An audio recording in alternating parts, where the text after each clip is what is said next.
Hello friends, welcome back to SR logs. ఈ రోజు మీకు నేను second level stage bottle cleaning చూపిస్తున్నాను. సో ఇది వచ్చేసరికి రెన్జర్ క్లీనింగ్ అంటారు.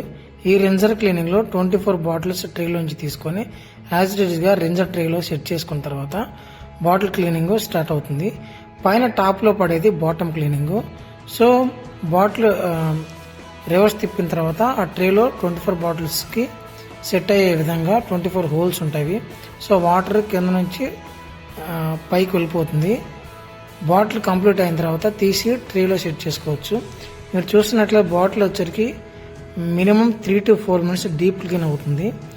ఈ బాటిల్ క్లీనింగ్ అయిపోయిన తర్వాత మళ్ళీ ట్రేలో సెట్ చేసుకొని మళ్ళీ కొత్త ట్రే తీసుకొని అగైన్ సేమ్ ప్రాసెస్ రిపీట్గా each and every tray second స్టేజ్లో క్లీనింగ్ అయిపోతుంది.